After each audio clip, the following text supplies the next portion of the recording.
Nah, ayat ini menurut saya bukti bahwa kita pasti benar ya. Terus kita ini kelompok ahli sunnah napa wal jamaah itu pasti benar. Meskipun secara personal kita salah, tapi madhab kita pasti benar. Ya apa ayat ini kan jelas ayatnya. Kemudian kitab ini Al-Quran ini tak kasihkan orang-orang yang kami pilih. Orang dipilih Allah itu kan kelas super, ya kan? Allah yang milih loh, bukan sekedar lembaga negara. Allah yang milih itu kan berarti super. Tapi kemudian orang super itu uniknya Allah bilang faminhum zalimul linafs. Orang yang saya pilih itu kemudian ada yang kelakuannya itu kurang ajar, zalim. Sekarang pertanyaannya, orang yang zalim itu bagian dari yang dipilih apa keluar dari yang dipilih? Keluar bagian apa keluar? Bagian. Makanya cara ahli sunnah wong fasik ora keluar dari Islam. Mergo minhum rujuke je alladinas tofaina. Paham ya mulane ora usah terprovokasi wong-wong. Wong nek zina ora Islam dosa gede, ora Islam nyekel patok kuburan, ora Islam dikeris ora Islam. Iku keliru. Wong Allah dhewe dawuh kemudian Quran ini tak kasihkan sama orang-orang yang kami pilih. Lah yang kami pilih itu ada yang berstatus dolim. Artinya yang dolim pun masih berkategori yang kami pilih. Artinya minimal tidak keluar dari nopo Islam. Itu kan normal. Misalnya saya sebagai pelatih milih 11 pemain. Ya tentu setelah di lapangan ono sing dolim kan. Mau ngamun tok. Mau kerobok tok. Tapi tetap dia pilihan kan. Tapi tentu nanti yang terbaik ya yang kerja keras, yang ngegulno. Tapi kan tetap dia sudah pemain di dalam situ. Jadi jelas ya. Makanya ya saya ulang lagi ya, tak latihan. Misalnya ja'an nasu, misalnya manusia itu datang faminhum zaidun, wa minhum amrun, wa minhum bakrun. Artinya ketika kata manusia itu pasti memasukkan zaid, amr, bakar. Orang-orang yang dipilih Allah itu ya siapa saja, yang penting kategorinya dipilih. Meskipun setelah dipilih Allah itu ada yang berstatus dolim. Nah kenapa tetap dipilih Allah? Ya karena dia punya status. Tak warai ya dadi wong alim. Anggap wae Lailatul Qadar ora usah darani ganjil, sing darani ganjil ya sapa. Aneh-aneh. Lailatul Qadar ya mulai tanggal 1 Ramadan. Malah ulama darani mulai ruwah. Iso wis ruwah wingi. Wis bar. Kula sering tok Lailatul Qadar ya kadang mulut, kadang Dzulhijjah. Kula kan jenisnya on time. Kayak wong melarat, dene dhuwit pendak entuk THR. Awang marah pangeran ya sawal selo besar ya untuk napa? Lailatul Qadar. Mergo Lailatul Qadar iku malam diturunane Quran. Quran itu turun Ramadan tok apa tau Sawal ya? Sawal ya tau, Dzulhijjah tau. Dzulhijjah tau. Bolak-balik al-yauma akmaltu lakum turun apa? Bulan apa? Dzulhijjah. Kowe ku mari amatir, itu angel terang. Sing darane Lailatul Qadar iku malam diturunane Quran. Quran turune iku pira? Ya macam-macam, Ramadan nggih bolak. Lah tapi ono kelas-kelas premium, ono kelas umum, sing kelas umum wis pokoke Ramadan. Sing ganjil, ganjilnya dipilih salah sitok. Dadi iku pembatasan apa? Nah, Quran dhewe turun coba surat paling terkenal, ayat paling terkenal al-yauma akmaltu lakum turun tanggal pira? Tanggal 9 Arafah Dzulhijjah haji wada. Padahal ta'rif Lailatul Qadar apa unzila fihil Quran. Ya tapi ilmu ini mari debat biasa. Umume wong ora takoki wong Gus nuzul Quran tanggal pira 17. Lailatul Qadar tanggal 21. Ya jare nuzulul Quran yo pas Lailatul Qadar. Wong-wong nak muni bingung nang wong. Nah aku sing ra bingung. Lho kowe ora tau mikir jajal. Nuzulul Quran sing resmi ning kitab-kitab tanggal pira? 17. Lailatul Qadar tanggal. Padahal Lailatul Qadar disifati apa? Malam turune. Doa, nek ora tau bingung ngono. Wah, ada kadang ngirim wong goblok, wong kok ayeme ngono. Ora tau mikir. Aku gumun goblok-goblok. Dadi ana ilmu paradok barang ya tenang, ya santai. Padahal ya tak bedheki ya nuzul Quran tanggal piro sing resmi cara kitab-kitab. 17 Ramadan. Lailatul Qadar sing resmi 21 nganti 29. Terus Lailatul Qadar iku wulan apa? Wulan diturunkannya Al-Qur'an. Berarti tanggal piro? Bocah dijak pinter ya kan inna anzalnahu fi lailatul qadar. Saya tak kok. Nuzul Quran tanggal piro? 17. Lailatul Qadar. Selikur. Terus Lailatul Qadar ke malam diturukannya Al-Qur'an turun tanggal 17. Berarti Lailatul Qadar tanggal ada dik. Ora tau iskal yo gumen mek wong-wong. Yo kok penak weh. Mulai dadi wong alim loro, Kang ora usah mari iskal. Ngaduk ditung bodho penak. Pokoke nuzul Quran nang piro Kang 17. Lailatul Qadar selikur. Lho jare Lailatul Qadar pulang tujune Quran kok beda tanggale. Kan gak tau ge mikir. Alhamdulillah. Tapi Ron, Lailatul Qadar ra piro? Saiki pinter.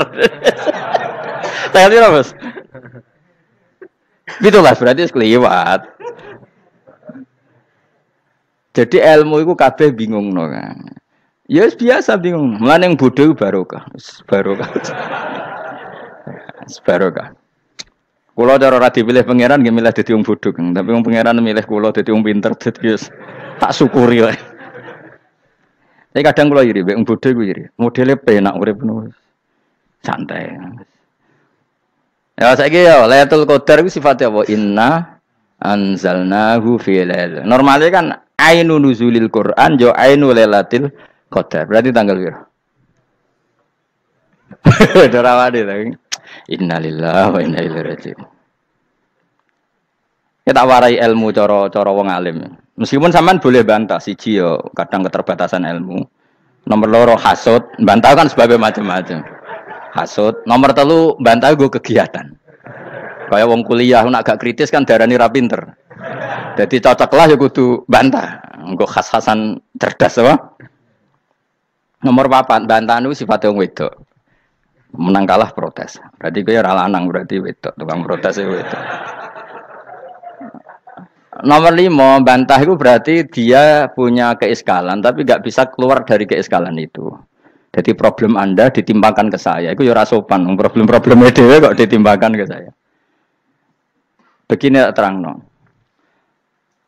Hukumnya Allah Ta'ala itu ada yang berstatus itu lugu. Lugu itu ya lugu ummi. Karena agama ini memang ummi. Ummi itu lugu. Sehingga agama ini tidak perlu diterangkan. Ketika Abu Hanifah, agama ini ketika datang, itu orang lugu. Lugu itu murni. Murni itu proporsional. Sehingga sifat ummi itu baik. Misalnya saya bilang gini, rungono awas kena keliru.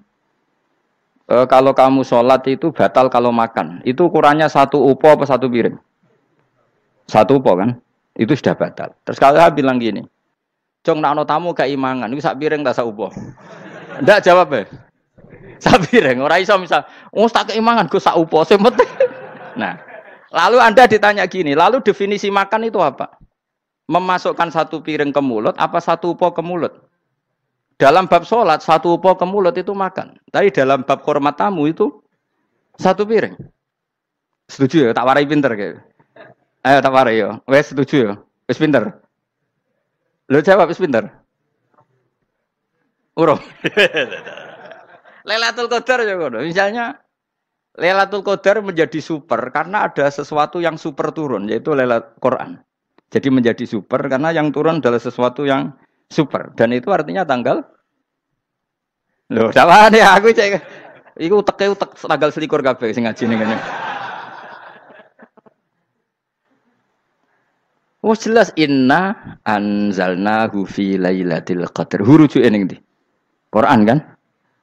Wa ma adraka ma lailatul qadar. Lailatul qadri khairum min alfi syahr. Makanya Lailatul Qadar itu ya bisa saja tanggal 1 kemarin sudah kelewat. Mbok entah ini jebelis baris dada. Atau mungkin Sa'ban. Jadi perdebatan ulama tentang Lailatul Qadar. Malah ada wali yang bilang saya tiap hari mendapat Lailatul Qadar. Nah, itu malah ra kelas meneh, itu malah pusing, malah napa? Pusing. Udah gak usah mikir itu. Jadi hukumnya Allah itu ada 2. Ada hukum itu lugu dan ini bagus. Makanya saya itu kenangan saya terbaik dalam membela Allah dan Rasul. Saya ulang lagi, kenangan saya terbaik dalam membela Allah dan Rasul itu masalah faraid.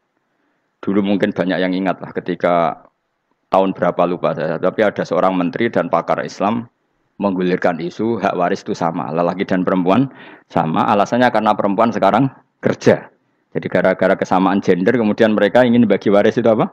Sama lidzakari bisu hadil Husain itu ditentang. Gerakan itu pernah menguat, termasuk yang bisa dengan tanda kutip bisa menghentikan gerakan itu termasuk itu saya. Yang punya pikiran gitu tak parani, tak tantang begini. Saya bilang gini, Anda ngomong ini itu karena pinter apa karena tren? Tak tanya, ya karena pinter. Saya ini kan orangnya keren, punya kepangkatan jos lah. Ya kepangkatan jos, kepangkatan dunia, mesti cara pangeran bojos ora ya ora. Cara ukuran dunia itu jos lah. Tak tanya, saya itu Pak Ba, termasuk yang setuju gerakan kesamaan gender. Dulu kan lelaki perempuan itu beda sekali karena lelaki kerja perempuan tidak. Sekarang sama-sama kerja maka warisnya harus sama. Terus saya tanya gini, lalu penyebab warisan itu kerja apa lelaki? Dia jawab kerja. Dia nggak ngerti kalau ngadepin saya. Saya ini kan orang alim yang biasa belajar mantek. Dia ini raro nak aku ngalim. Sembrono ya jadi ini. Ketika tak tanya gini, lalu misalnya saya punya anak, yang anak saya putri itu direktur BUMN atau direktur bank atau direktur PT besar. Kemudian anak lelaki saya idiot, goblok. Warisannya dikasihkan siapa? Kalau kerja adalah alasan dapat warisan, berarti anak saya perempuan itu yang dapat warisan dong. Anak saya lelaki kan idiot, nggak kerja. Lalu warisan itu berdasar prestasi apa empati? Kalau berdasar prestasi malah Anda ini aneh. Sudah kerja direktur BUMN hanya karena dia kerja, dia dapat warisan. Karena Anda bilang asbabul irsi adalah kerja. Kalau saya bilang karena empati, saya juga agak fair. Yang kerja juga butuh modal gak saya warisi, tapi yang idiot tak warisi karena warisan berdasar empati. Lalu Anda milih mana? Bingung deh. Sampai dia ikrar, saya belum pernah mendapat perlawanan seperti ini. Karena Anda ngomong sama orang-orang goblok, kata saya. Terus saya bilang, saya ini ngaji Wahab, khatam berkali-kali. Anda mungkin baca kitab Wahab itu hanya terjemah. Maka menurut Islam, yang menjadi hak waris itu sebabnya zukurah wal unasah. Kelelakian menjadi dapat 2 bagian, keperempuanan menjadi 1 bagian. Dan itu Islam tidak mau urusan dengan prestasi maupun empati. Mujarrodul zukurah dan mujarrodul unusah. Sehingga dengan seperti ini tuh Islam nggak ribet. Coba kalau kamu pakai ilatul hukmi, pakai cara berpikir logika, malah ruwet. Karena tadi, kalau kesamaan gender itu karena perempuan kerja, lalu misalnya yang lelaki idiot misalnya atau pengangguran, warisan kamu kasihkan siapa? Kalau kerja itu menjadi alasan hukum, kamu kasihkan yang perempuan kan? Aneh nggak? Yang sudah kerja malah kamu kasih warisan, yang nganggur? Enggak. Berarti berdasar prestasi atau berdasar empati. Kalau kamu dapat warisan, idiot dulu dong. Idiot dulu, goblok dulu, kecelakaan dulu, baru dapat warisan. Karena dapat empati, yang sudah PNS nggak perlu dapat warisan. Karena sudah juga ruwet. Fikih seperti ini ruwet nggak? Ruwet. Nah, kata Imam Haromen, gurunya Ghazali, agama itu kadang dinuna dinul ajais. Kita ikut yang lugu saja. Allah bilang lelaki dapat 2 bagian dari perempuan, ya lelaki ya yang punya alat kelamin, penis. Perempuan yang punya farji, ya sudah gitu aja, gak usah ruwet-ruwet. Kenapa begitu? Ya sudah seperti itu. Nanti lama-lama gini kalau diterusin. Ada seorang dokter fikih perempuan. Dia menguasai fikih sholat. Ruhin lanang tapi gak menguasai fikih sholat. Rohnya mau pesolatan misalnya. Lalu yang jadi imam siapa kalau berdasar prestasi? Perempuan dong, karena dia doktoral fikih sholat. Dia menguasai aneh-anehnya sholat. Goro ibu masaili sholat dia menguasai. Sementara Rukin takoi sholat itu apa Rukin? Pokoknya ini gugus ngadeg terus lugu. Terus ngadeg malih. Apa? Ada mulan. Nak salam ngalerin. Dia tahunya hanya itu dok. Lalu kalau nuruti imam sholat adalah yang terpandai dalam fikih sholat. Tentu yang imami perempuan. Tapi agama ini tidak seperti itu. Pokoknya wong lanang imami. Wong beda. Jadi makanya kata Imam Haromen dinuna dinul ajais. Sampai Said Muhammad itu sering ngutip beliau gini kan, Allahumma imanan ka imanil ajais, ya Allah. Semoga iman saya menerima konsep engkau itu ka imanil ajais. Imannya wong wedok-wedok sing lugu. Ajus itu perempuan lugu yang sudah sepuh. Jadi misalnya ngukur anak seneng ya anak kono gedang goreng, ngekei duit, ya lugu saja. Itu bagus. Daripada kamu pakai argumentasi, karena argumentasi ini sebetulnya kelihatan cerdas, tapi ada kebodohan masif. Karena tadi, kalau hak waris kita otak-atik dengan prestasi, maka yang pro empati akan protes. Paham ya? Masa yang sudah kerja dikasih banyak, yang idiot enggak. Tapi kalau berdasar empati juga aneh. Masa dapat warisan harus goblok dulu, harus kecelakaan dulu. Maka Rasulullah pernah ngendikan ketika ditanya, lalu warisannya untuk siapa ya Rasulullah? Nabi jawabnya lucu. Fali aula rojulin dakarin. Jadi Nabi sempat ngendikan kata rojul. Kemudian direvisi dakarin. Fali aula rojulin dakarin. Semua ulama ngendikan dakarin di sini adalah badal. Nabi ngendikan rojulin. Kemudian Nabi ingat kalau rojul itu identik dengan lelaki dewasa. Apa? Kemudian Nabi mengulang lagi dakarin. Tidak harus dewasa, yang penting lelaki. Jadi meskipun baru lahir, kalau dalam keadaan baru lahir namanya apa? Kan dakarin kan? Belum bisa dikatakan rojul. Paham ya? Nabi ngulang 2 kali. Fali aula rojulin dakarin. Ini penting saya utarakan supaya clear. Jadi agama itu gak usah diotak-atik. Ya itu tadi misalnya imam sholat itu lelaki. Ya sudah lelaki. Lelaki itu apa? Yang punya alat kelamin lelaki. Jangan dibalik ini. Yang dikatakan lelaki itu orang kuat. Sehingga meskipun perempuan kalau kuat. Misalnya perempuan anggota poluan. Lelakinya cemen, idiot. Maka imamnya perempuan gitu. Karena makna lelaki adalah kuat. Ini keruwetan. Jadi agama itu tidak seperti itu.